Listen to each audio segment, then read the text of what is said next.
पश्चिम बंगाल में भारतीय जनता पार्टी की धमाकेदार जीत अब एक राज्य की राजनीतिक घटना नहीं रही है, बल्कि इसका असर देश की राजनीति के कई अहम राज्यों पर पड़ना तय माना जा रहा है।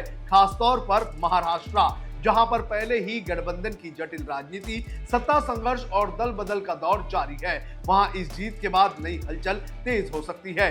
बंगाल की जीत ने बीजेपी को एक नई राजनीतिक ताकत और आत्मविश्वास दिया है, जिसका असर अब महाराष्ट्र के सियासी समीकरणों पर साफ तौर पर देखने मिल सकता है। लेकिन सवाल यह उठने लगा है कि बीजेपी की इस जीत के बाद महाराष्ट्र के विपक्षी दलों को ही खतरा है या फिर एकनाथ शिंदे और अजित पवार की पार्टी भी इस खतरे के साए में आने वाली है। आइए आपको इस वीडियो में बताएंगे कि किस तरह से एकनाथ शिंदे और अजित पवार की पार्टी पर इस जीत के बाद एक तरह का खतरा मंडरा सकता है। नमस्कार, आप देख रहे हैं लोकमत हिंदी, मेरा नाम है सोनू कनौजिया। सबसे पहले बात करेंगे एकनाथ शिंदे और अजित पवार की पार्टी पर बंगाल की इस जीत का क्या असर हो सकता है। बंगाल की जीत के बाद सबसे बड़ा असर महाराष्ट्र में मौजूदा सत्ता में शामिल सहयोगी पार्टियां एकनाथ शिंदे गुट की शिवसेना और अजित पवार गुट की एनसीपी पर पड़ सकता है। बीजेपी की राजनीति को लेकर अक्सर ये चर्चा होती रही है कि वो अपने सहयोगी दलों के साथ रहते हुए भी धीरे धीरे खुद को मजबूत और सहयोगी दलों को अपेक्षाकृत कमजोर स्थिति में ले आती है। अब जब पार्टी को एक और बड़ी जीत का नैरेटिव मिला है, तो महाराष्ट्र में भी ये रणनीति और भी आगे बढ़ सकती है। बीजेपी अपने संगठन, संसाधनों और नेतृत्व के दम पर चुनावी मैदान में ऐसी स्थिति बना सकती है जहां पर सहयोगी दलों की पहचान और प्रभाव धीरे धीरे सीमित हो जाए। इसका असर यह भी हो सकता है कि एकनाथ शिंदे और अजित पवार की पार्टी के विधायकों और नेताओं पर भी दबाव पड़े और भविष्य में उनकी राजनीतिक स्वतंत्रता कम हो जाए। लंबे समय में यह स्थिति ऐसे समीकरण बना सकती है जहां बीजेपी गठबंधन की प्रधान शक्ति बनकर उभरे और बाकी दल सहायक भूमिका में सिमट जाए।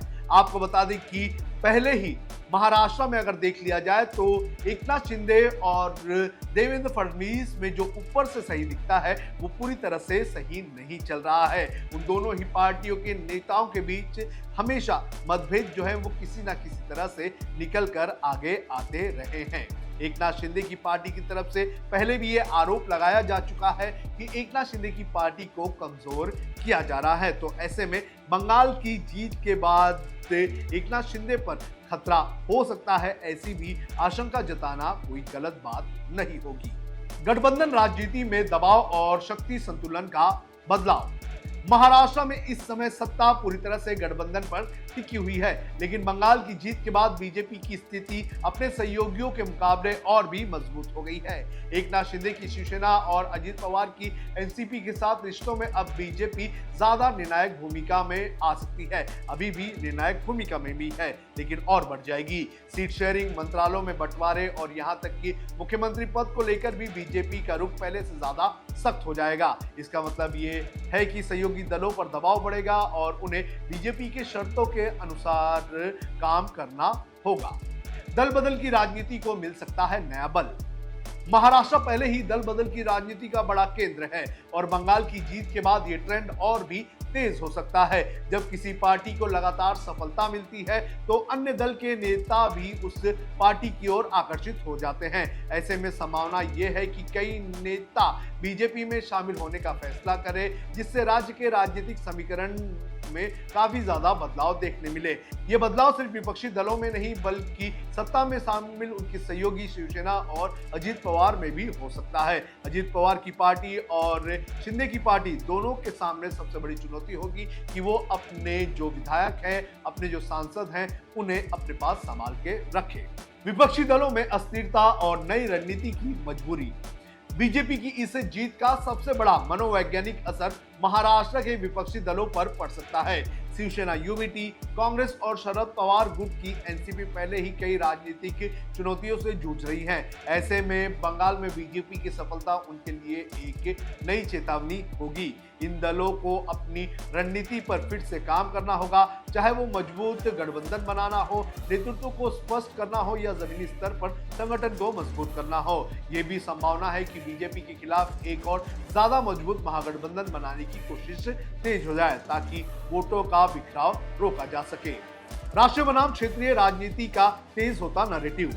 महाराष्ट्र की राजनीति में लंबे समय से मराठी अस्मिता और क्षेत्रीय पहचान एक अहम मुद्दा रहा है, लेकिन बंगाल की जीत के बाद बीजेपी इस नैरेटिव को राष्ट्रीय स्तर पर ले जाने की कोशिश करेगी। पार्टी मजबूत केंद्र, विकास और स्थिर नेतृत्व जैसे मुद्दों को प्रमुखता दे सकती है, जबकि क्षेत्रीय दल मराठी पहचान, स्थानीय मुद्दों और राज्य के हितों को आगे रखेंगे। इससे महाराष्ट्र की राजनीति में राष्ट्र बनाम क्षेत्रीय की बहस और भी ज्यादा हो सकती है, जो आने वाले चुनाव में निर्णायक भूमिका के रूप में भी हो सकती है। बीजेपी का बढ़ा हुआ आत्मविश्वास और आक्रामक रणनीति। पश्चिम बंगाल में बड़ी जीत हासिल करने के बाद बीजेपी का आत्मविश्वास चरम पर है और यही आत्मविश्वास अब महाराष्ट्र में उसकी रणनीति में साफ झलक सकता है।